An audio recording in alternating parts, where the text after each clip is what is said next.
여러분 안녕하세요. 함께하는 장기투자 채널 장기투입니다. 미 동부시 기준 지난 11월 22일 오전 미국의 조 바이든 대통령은 제롬 파월 연방준비제도 이사회 의장을 재지명하겠다고 밝혔는데요. 파월 의장이 앞으로 4년간 더 연임을 한다는 소식은 연준의 정책 지속성에 대한 안도감을 투자자들에게 안겨주었고, 이로 인해 이날 미 증시는 강세로 출발했었어요. 그런데 투자자들이 생각을 해보니 얼마 전 발표된 미국 소비자 물가지수는 전년 동기 대비 6.2% 상승으로 역대급 인플레이션을 가리키고 있었어요. 그리고 또 생각을 해보니 이번에 파월 의장의 경쟁자였던 브레이너드 연준 이사보다는 파월이 상대적으로 통화 긴축 정책을 밀고 있었어요. 파월은 지금까지 계속해서 지금은 아니지만 때가 되면 기준금리를 올리겠다고 밝혀왔는데, 투자자들이 생각을 해보니 지금이 바로 그때인 것 같은 거예요. 그래서 미국 10년 만기 국채금리가 순간적으로 시원하게 올랐고, 금리가 오른 만큼 팔란티어와 같은 성장주들의 주가가 아주 시원하게 빠져버렸어요. 도대체 미국 금리와 팔란티어와 같은 성장주 주가와는 무슨 관계일까요? 이건 제가 올해 1년간 미 국채 10년물 금리와 팔란티어의 주가 변화를 비교해본 그래프인데요. 파란색이 미 국채 10년물 금리이고 보라색이 팔란티어의 주가예요. 보시는 것처럼 팔란티어와 같은 성장주들의 주가는 미국의 금리와 반대로 움직이고 있는 것을 보실 수 있으실 거예요. 완벽한 반비례 관계는 아니지만 어느 정도는 반비례 관계에 있다는 것에는 어느 누구도 이견을 달 수는 없을 거예요. 이런 관계가 성립하는 이유를 간단히 설명을 해볼게요. 1분 안에 끝날 테니까 이미 알고 계신 분들이나 이런 상식이 없어도 투자를 잘 하실 수 있는 분들은 그냥 1분 뒤로 스킵을 해주세요. 팔란티어와 같은 성장주들은 현재의 수익은 거의 없거나 작은 반면에 미래의 수익은 클 것으로 기대를 하고 투자를 하게 돼요. 그래서 미래의 가치를 미리 당겨와서 현재의 시점에 거래를 하는데, 이렇게 미래를 현재로 당겨올 때 보통은 금리를 반영해서 현재로 당겨오게 돼요. 그래서 시중 금리가 높은 경우는 할인율을 많이 적용해서 현재의 가치를 산정하게 되는데요. 생각해 보자고요. 금리가 높은데 리스크가 있는 성장주가 할인율이 낮아서 현재의 가치가 미래의 가치와 큰 차이가 나지 않는다면 누가 성장주에 투자를 하겠어요? 그냥 은행에 돈을 넣어두겠지요. 그래서 금리가 높아지면 높아질수록 성장주에게도 똑같이 높은 할인율을 적용해야 성장주 투자에 대한 밸런스가 맞아지기 때문에 지금처럼 성장주의 현재 가치가 낮아지게 되는 거예요. 그런데 반대로 금리가 낮은 경우는 성장주에게 낮은 할인율을 적용해서 현재의 가격이 미래의 가치에 비해서 조금만 싸다고 생각돼도 투자를 하는 사람들이 있기 때문에 현재의 가격이 높게 형성되는 거예요. 성장주의 현재 가격이 비싸서 기대 수익률이 낮아 보이긴 하지만 은행에 돈을 넣어두는 것보다는 상대적으로 매력적으로 보일 테니까요. 물론 세상 일은 수많은 변수들이 유기적으로 얽히고 설켜서 결정되는 것이기 때문에 딱 이것 하나로만 성장주의 주가가 결정되지는 않겠지만, 거시적으로 봤을 때 이런 원리라고 이해를 해주시면 될 것 같아요. 그나저나 1분 지났나요? 아무튼 저는 이런 거시적인 시장 상황을 예측할 능력이 전혀 없어요. 다시 코로나가 미치도록 유행해서 여기저기 곡소리만 나와서 내년에도 금리를 올리지 않고 또 돈을 풀 수도 있을 테고, 아니면 지금과 똑같은 상황인데도 내년에 아직은 금리 인상은 성급합니다 라고 할 수도 있으니까요. 아니면 예상대로 내년에 금리를 올릴 수도 있고요. 또는 갑자기 미국과 중국이 다시 격하게 싸우면서 세계 경기가 얼어붙을 수도 있고요. 그래서 저는 거시적인 시장 상황을 예측할 능력이 없기도 하지만 거시적인 상황은 예측을 아예 하지 않으려고 해요. 어차피 못 맞추니까요. 이 말은 시장 전체가 폭락했을 때 도망쳐를 외치면서 주식을 팔고 다음 하락을 대비한다거나 하는 행동을 하지 않는다는 말이기도 해요. 저는 그저 기업의 실적을 분석하고 그를 통해서 기업의 미래 가치를 예측하면서 투자를 할 뿐이에요. 시장 상황이 어떻든지 간에 기업 자체 펀더멘털에 대한 문제만 없다면 아무리 주가가 폭락해도 묵묵히 투자를 하겠다는 말이에요. 그래서 오늘은 팔란티어의 3분기 실적 분석을 통해서 팔란티어의 펀더멘탈을 점검해 보려고 해요. 요즘 금리 인상 우려로 너무 불안해 하시는 분들이 많은 것 같아서 사설을 길게 했는데요. 지금부터 본격적으로 팔란티어의 3분기 실적을 분석해 보도록 할게요. 팔란티어의 이번 분기 매출은 3억 9,210만 달러를 기록했는데요. 이를 전년 동기 대비 성장률로 보면 36% 정도 되는데요. 이전에는 거의 50%에 육박하는 매출 성장을 보여왔기 때문에 다른 분기에 비해서 매출 성장률이 다소 떨어지는 게 아닌가 하는 걱정을 하는 분들도 있으실 것 같긴 해요. 그런데 이건 오히려 컨센서스 예측치를 554만 달러 소폭 상회하는 매출이었어요. 이걸 비율로 따지면 1% 남짓이기 때문에 이번 분기 매출은 기대한 대로 나왔다고 보시면 될 것 같아요. 그리고 팔란티어는 장기적으로 봤을 때 자신들의 성장률이 연평균 30% 정도 될 것이라고 계속해서 밝히고 있기 때문에, 그래서 이번 분기 36% 증가한 매출을 보고 성장성이 꺾였다고 판단을 하는 것은 문제가 있다고 생각해요. 아마도 앞으로 이 성장률은 점점 더 떨어져서 연평균 30%에 수렴할 것이 분명해요. 팔란티어 측도 자신들이 제시한 다음 분기 매출 가이던스와 장기적인 매출 가이던스에서도 그렇게 밝히고 있고, 월스트리트의 애널리스트들도 팔란티어의 매출 성장성은 연평균 30% 정도로 예상을 하고 있으니까요. 그래서 저는 연평균 30% 정도의 매출 성장성을 보고 팔란티어에 대한 투자를 하고 있어요. 그리고 최대한 보수적으로 접근하기 위해서 향후 팔란티어에 대한 PSR 멀티플이 지금보다 떨어지는 최악의 상황을 가정하면서 투자를 하고 있기도 해요. 이와 관련된 부분은 조금 이따 예상 주가 부분에서 자세히 설명드리도록 할게요. 아무튼 여러분들도 이렇게 실적에 기반해서 자신만의 기준을 세운 뒤 투자를 진행하셨으면 좋겠어요. 그러면 지금처럼 주가가 떨어져도 전혀 불안하지가 않을 거예요. 그저 실적이 가이던스와 컨센서스의 측치만큼 나오는지만을 확인하면 될 뿐이니까요. 기억해 주세요. 우리가 손절을 해야 할 때는 주가가 떨어졌을 때가 아니라 실적이 기대만큼 나오지 않았을 때뿐이에요. 팔란티어는 아직은 매출이 영업비용이라는 손익분기점을 넘기지 못해서 적자를 기록하고 있는 기업이에요. 여기 보시면 판매관리비와 연구개발비를 합친 금액이 3억 9,730만 달러로 매출보다 많은 것을 보실 수 있으실 거예요. 그럼에도 매출에서 매출 원가를 제외한 이 그로스 프로핏이 매출 대비 얼마나 되는지를 나타내는 그로스 프로핏 마진이 77%나 되는 고부가가치 사업을 하고 있기 때문에 매출이 영업비용을 넘기는 순간부터는 폭발적인 순수익이 발생할 것이라고 추측을 할 수 있어요. 사실 이건 추측이라기보다는 지금의 구글이나 페이스북 같은 여타의 기업들이 보여주는 것처럼 확실한 미래예요. 단 매출이 손익분기점을 넘을 만큼 성장을 하긴 해야겠지만 말이에요. 따라서 팔란티어는 당분간은 매출 성장성만을 보면 될 것 같아요. 게다가 팔란티어는 보시는 것처럼 직원들에게 스톡옵션만 뿌리지 않았으면 사실상 흑자 기업이기도 해요.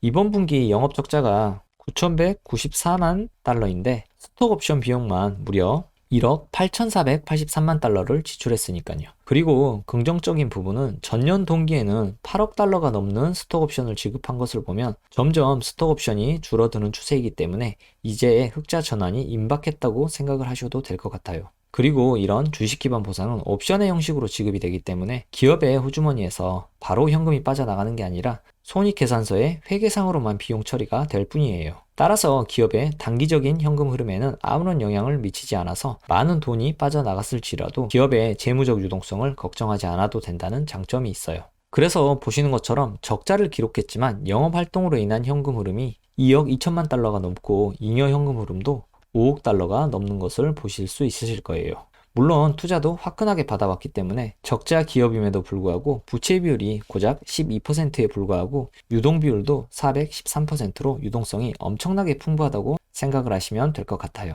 그래서 팔란티어는 다른 건 볼 필요 없이 매출 성장률이 연평균 30% 이상이 계속해서 나오는지를 주의 깊게 살펴보는 것이 투자의 포인트라고 생각을 하시면 될 것 같아요. 그런데 매출은 당연히 고객사들로부터 나오기 때문에 팔란티어의 고객사 현황도 한번 살펴보도록 할게요.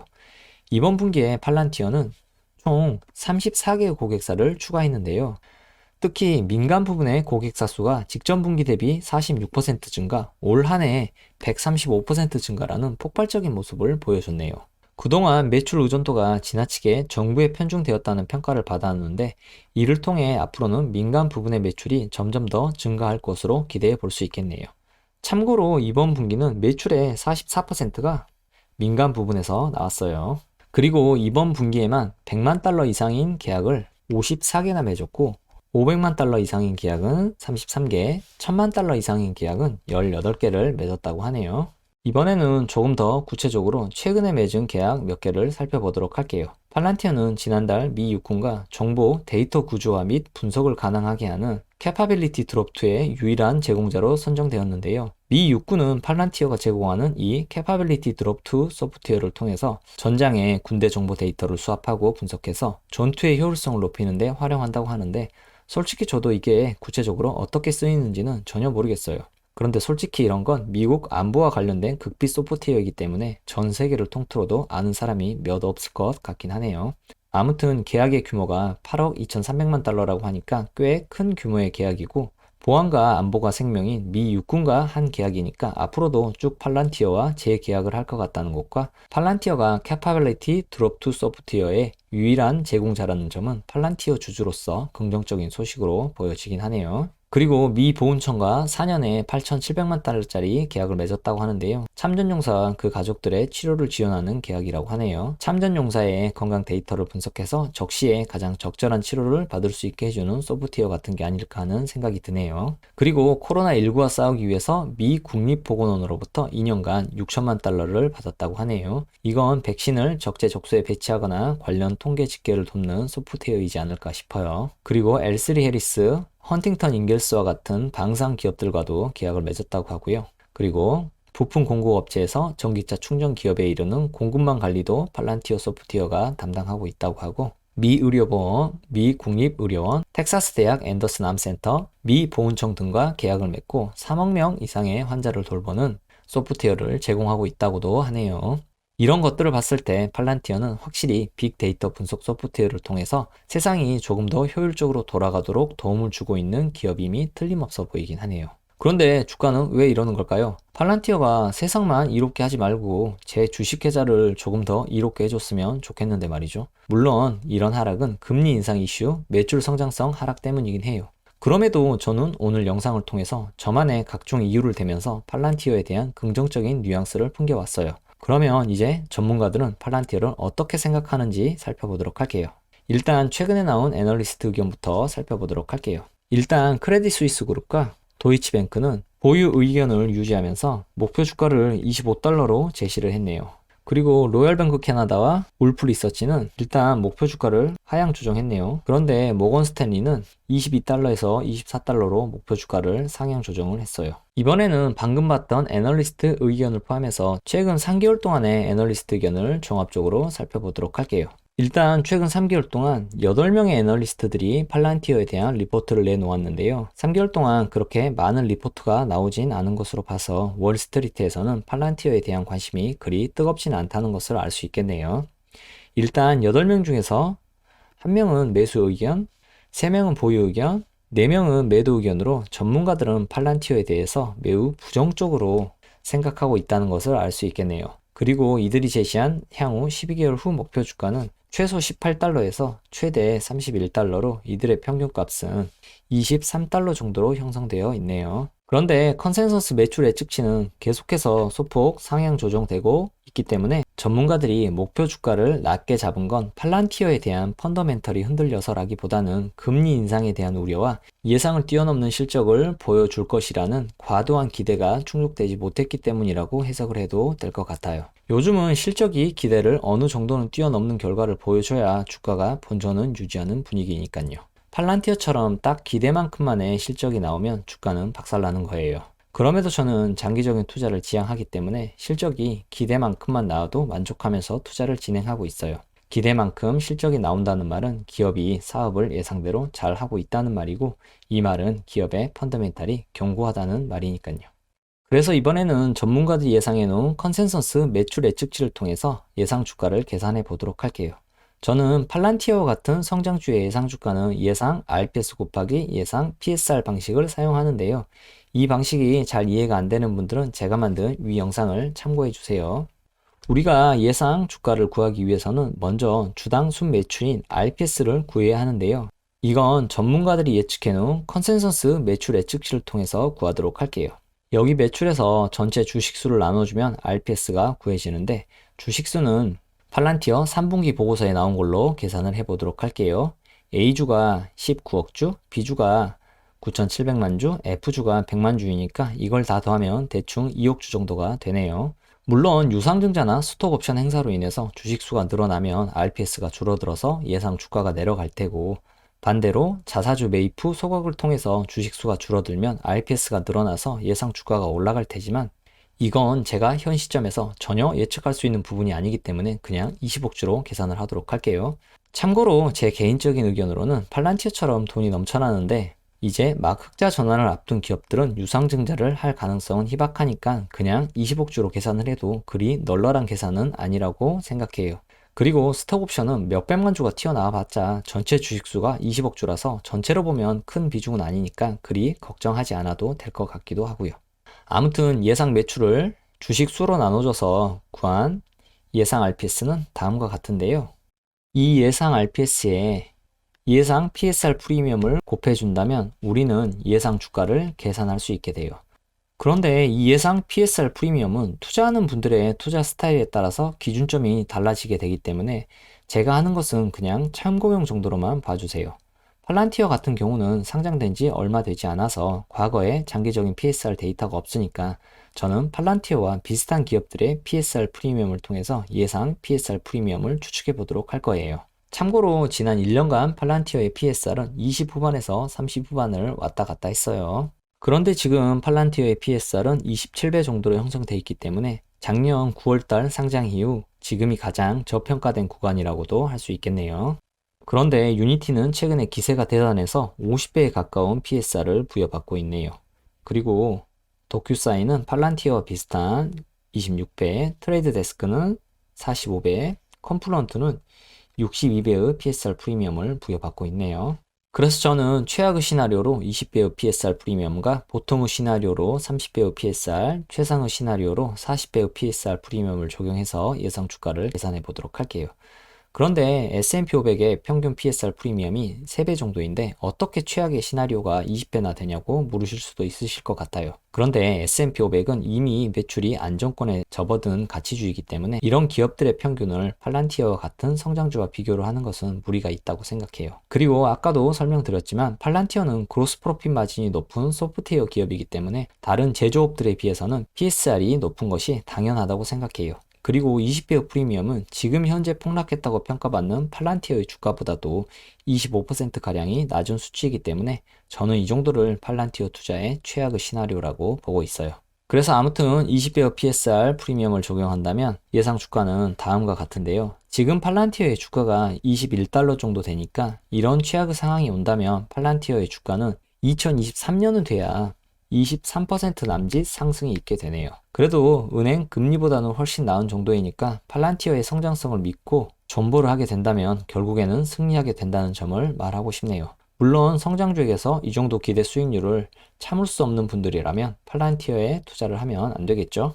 그리고 30배의 PSR이 적용된다면 2023년이 되면 84% 정도의 상승이 있게 되는데요. 저는 개인적으로 이 정도는 절대로 꿈의 시나리오가 아니라 충분히 실현 가능한 미래라고 보고 있어요. 지금과 비슷한 프리미엄을 유지만 하면 되니까요. 그리고 만약에 팔란티어의 매출 성장률이 연평균 30% 이상을 보여주게 된다면 이렇게 40배의 프리미엄을 적용받는 것도 꿈만은 아닐 거라고 생각해요. 유니티는 50배, 컴플루언트는 60배의 PSR 프리미엄을 부여받고 있는데 팔란티어가 그러지 말라는 법도 없으니까요. 아무튼 이런 상황이 오면 2023년이 되면 현 주가 대비 2.4배 상승이 일어나게 돼요. 물론 최상을 기대하되 최악도 대비를 해야 하기 때문에 주가가 이런 모습을 보이지 않는다고 괴로워하면 안 된다는 거 다들 잘 아시죠? 우리는 장기 투자자이기 때문에 대외적인 상황 때문에 PSR 프리미엄이 출렁거려서 주가가 움직이는 것에는 둔감해질 필요가 있어요. 오직 실적에 기반해서 저와 함께 계속해서 장기 투자를 진행하셨으면 좋겠습니다. 제가 준비한 영상은 여기까지이고요. 이상 함께하는 장기 투자 채널 장기투였습니다.